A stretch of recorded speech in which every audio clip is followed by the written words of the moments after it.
Maître Corbeau sur un arbre perché. On va faire une fable et puis on va surtout parler du respect des règles. Parce que dans ces vidéos, donc Ludo et la girafe, on parle des règles de l'écriture, mais bien sûr, on fait ce qu'on veut, quoi. Il faut affirmer son âme d'artiste. Mais c'est souvent quand je fais une vidéo, alors je dis par exemple, éviter les répétitions ou éviter de mettre trop de qui. Et donc des fois je reçois un petit message et on me dit: «Oui mais ça peut être sympa des fois» et effectivement, plusieurs qui, une répétition, des verbes ternes, tout ça, ça gêne pas. Il faut être seulement conscient de ce qu'on fait et il faut le faire pour une bonne raison. Donc on va voir les raisons, combien j'en ai mis? 5, 6 raisons de ne pas respecter les règles, c'est-à-dire de ne pas m'écouter. Enfin, moi ou quelqu'un d'autre.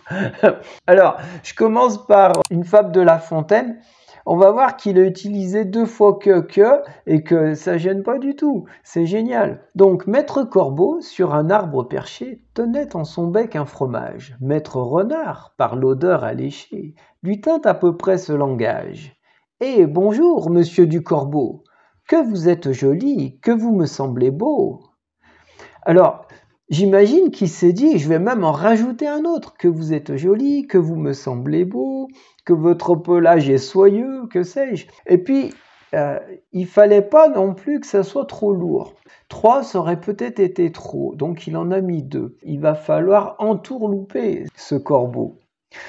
Donc, sans mentir, si votre ramage se rapporte à votre plumage, vous êtes le phénix des hôtes de ces bois. À ces mots, le corbeau ne se sent pas de joie, et pour montrer sa belle voix, il ouvre un large bec, laisse tomber sa proie. Le renard s'en saisit et dit « Mon bon monsieur, apprenez que tout flatteur vit aux dépens de celui qui l'écoute. Cette leçon vaut bien un fromage, sans doute. » Le corbeau, honteux et confus, jura, mais un peu tard, qu'on ne l'y prendrait plus. Alors qu'on ne l'y prendrait plus, je trouve ça excellent. Et par contre, j'aurais peut-être mis un « et » parce que chaque fois que je lis, en fait, j'ai envie de le mettre. J'aurais écrit « Il ouvre un large bec et laisse tomber sa proie ». Donc on voit que j'avais fait une vidéo sur les qui, que. Là, bon, il n'y en a que 2, hein, c'est pas... mais c'est juste génial, il n'y a rien à changer, c'est parfait. Il en aurait mis même 3, moi ça m'aurait pas dérangé. Alors pourquoi on ne respecte pas les règles ? Première raison pour ne pas respecter les règles, à retenir par les temps qui courent. Conflit moral, lorsque la règle est perçue comme injuste, discriminatoire, arbitraire, inéquitable, immorale, sexiste, bidon, en contradiction avec les convictions personnelles, eh ben, si on peut, on ne respecte pas la règle. Ça s'applique pas trop à la littérature. Encore qu'il y a un débat actuel dans lequel je ne rentrerai pas, enfin pas dans cette vidéo en tout cas, sur l'écriture inclusive. Et c'est vrai que là, on peut être dans ce cas de figure, du conflit moral. Autre raison de ne pas respecter les règles, l'ignorance. Tout à fait. Quand on ne connaît pas la règle, eh ben, on ne la respecte pas. Alors parfois, c'est par un manque d'information. On ne va pas chercher l'information ou alors on ne va pas chercher de l'aide, soit dans un bouquin, soit auprès d'un correcteur. Soit parfois, il faut bien reconnaître, c'est parce que la règle est très confuse. Et alors notamment l'accord du participe passé, des verbes pronominaux. Alors là, accrochez-vous. Oh nom de Dieu, ça sonne. Pas moyen de bosser peinard. Je continue. Ouais, l'accord du participe passé des verbes pronominaux, du pur délire. Je comprends rien à ça, moi. J'ai noté une matière fort embrouillée et j'avais lu quelque part, je voulais retrouver la torture de l'enfance, l'épouvantail des jeunes personnes et le désespoir des étrangers. Donc moi, quand ça me saoule, j'accorde avec être et j'accorde pas avec avoir, voilà. Sauf si le COD il est placé avant, enfin... le truc basique, quoi. Kiffe la mode, aucun respect. Parce que on veut plaire, parce qu'on est à la recherche du succès, parce qu'on subit l'influence du groupe ou la pression des pairs, on va pas respecter la règle. Et bon, ça, c'est pas la meilleure raison pour ne pas respecter la règle. Alors actuellement, la mode, par exemple, c'est la ponctuation hasardeuse, on va dire. Non, moi ça me plaît pas. Ou alors on va essayer aussi de simplifier, mettre moins de vocabulaire.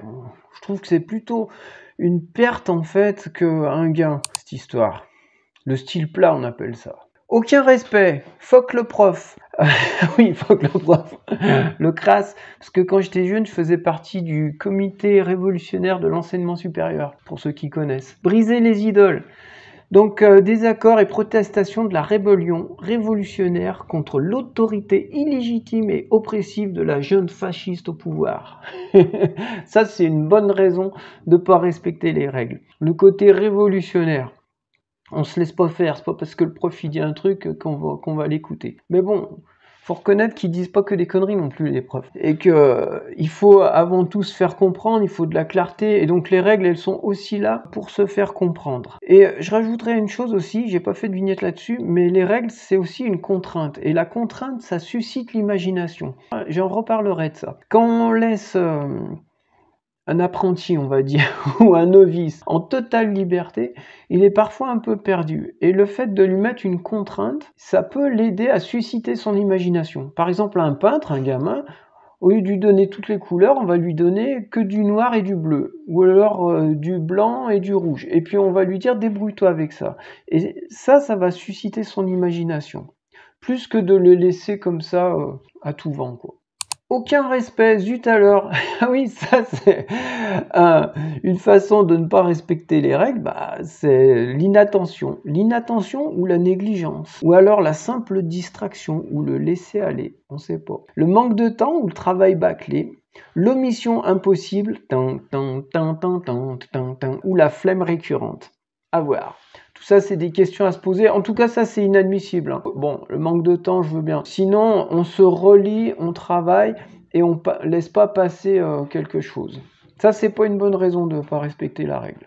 Ah, la meilleure raison de pas respecter la règle, c'est que c'est vous l'artiste. Donc chaque fois que je dirais quelque chose, d'abord c'est juste mon avis, après ça peut être une règle un peu, c'est pas moi qui invente. Hein. En tout cas, c'est vous l'artiste. Donc libérez-vous. Exprimez-vous, vous êtes libre de faire ce que vous voulez, pour autant que ça soit votre volonté, et puis il faut quand même, après, si c'est votre travail personnel qui n'a pas le désir de le faire lire, il n'y a pas de souci, mais si vous avez le désir de le faire lire, il faut quand même aller chercher le lecteur malgré tout, il ne faut pas lui en mettre trop plein la tête, il faut que ça reste lisible.